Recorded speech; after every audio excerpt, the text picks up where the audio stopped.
7 মার্চের ভাষণ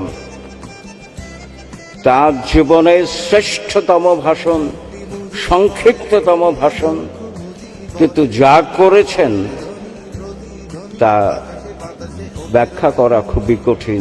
প্রচন্ড চাপের মধ্যে যখন 6 মার্চ আমাদের 4 ছাত্রনেতা 4 খলিফা বঙ্গবন্ধুকে বললেন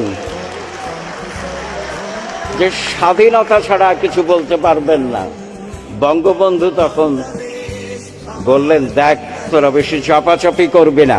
অনেকে অনেক কথা বলেছে, কি বলতে হবে না বলতে হবে। শেষ মুহূর্তে স্ত্রীর মুখোমুখি হলেন, যা তিনি সব সময় করতেন, যে কি বলবো আজকে। বললেন, বঙ্গমাতা বললেন যে তোমার পেছনে বন্দুক, সামনে জনতা, তোমার মনে যা আসে তাই বলবে। যে পবিত্র কোরআনের সূরা কাহফে বলা হচ্ছে, মানুষ যখন অঙ্গীকারমূলক কোনো কথা বলবে সে যেন অবশ্যই ইনশাআল্লাহ বলে।